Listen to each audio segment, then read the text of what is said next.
ಸ್ನೇಹಿತರೆ, ನಮ್ಮ ಸ್ನೇಹಿತರುಗಳು ಜೇನುಹುಳಗಳನ್ನ ಹಿಡ್ಕೊಂಡಿದ್ದಾರೆ ಕೈಲಿ. ಯಾರು ಇವರು? ಯಾವ ಥರ ಬುಷ್ ಅಂತಾರೆ ನೋಡಿ. ತಿರ್ಗಿಸಿ ಸರ್, ಏನು ತೋರಿಸಿ ಸರ್. ಅಪ್ಪ ತಿರ್ಗಿಸಿ ಕೈಯ, ಏನು ಉದ್ರೋಗಲ್ಲ. ಅಯ್ಯೋ ಅಯ್ಯೋ ಅಯ್ಯೋ ಅಪ್ಪ, ನೋಡೋಕ್ಕೈತಲ್ಲ ಸರ್. ಅಯ್ಯೋ ಅಯ್ಯೋ ಯಾವ ಥರ ಮಾಡಿಬಿಟ್ರು ಸರ್ ಹುಳಗಳನ್ನ, ಜೇನುಹುಳಗಳನ್ನ. ಯಾರು ಗೊತ್ತಾ ಇವರು? ಮಹಾನ್ ಭಾವರು. ಟ್ಯಾನ್ ಟ್ಯಾನ್. ಸ್ನೇಕ್ ಜಿಗ್ ಚಾಕ್ ಮಾಡ್ತಾರೆ ನೋಡಿ. ಬುಸ್ಸು ಜುಸ್ಸು ಬುಸ್ ಅಂತಾರೆ.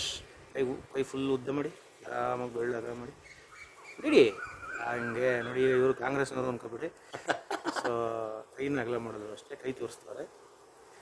ಹೆಂಗಿದೆ ಸರ್? ಏನಿಸ್ತಾ ಇದೆ? ಸೂಪರ್ ಸರ್, ಚೆನ್ನಾಗಿದೆ. ಹೆಂಗಿದೆ ಮುಲ? ಅದೇ ಅದೊಂದು ಕಂಟ್ರೋಲ್ ಮಾಡ್ಕೊಳ್ಳಿದೆ ಅಂದರೆ ಆಮೇಲೆ ಮುಲ ಜಾಸ್ತಿ ಇರ್ತದೆ. ಕರೆಕ್ಟ್. ಸಖತ್ತಾಗಿದೆಯಲ್ಲ, ಖುಷಿಯಾಗಿದೆಯಲ್ಲ. ಇದು ನ್ಯಾಚುರಲ್ ಆಗಿ ಲೋಕಲ್ ಆಗಿ ನಾವು ನಮ್ಮ ಭಾಷೆನಲ್ಲಿ ಮಾತಾಡುವಂಥದ್ದು, ಹಂಗಾಗಿ ಹಿಂಗೆ ಮಾತಾಡಿದ್ದೀವಿ. ಸೊ ತುಂಬ ಚೆನ್ನಾಗಿದೆ, ಒಳ್ಳೆ ಎಕ್ಸ್ಪೀರಿಯೆನ್ಸ್ ಇದೆ. ಮಾಡ್ತಾ ಇರ್ತಾರೆ, ನೋಡ್ತಾ ಇರಿ. ಇಂಥದ್ದು ಎಷ್ಟೋ ವೀಡಿಯೋಗಳು ಬರ್ತಾ ಇರುತ್ತೆ, ನೋಡ್ತಾ ಇರಿ ಫ್ರೆಂಡ್ಸ್. Thank you.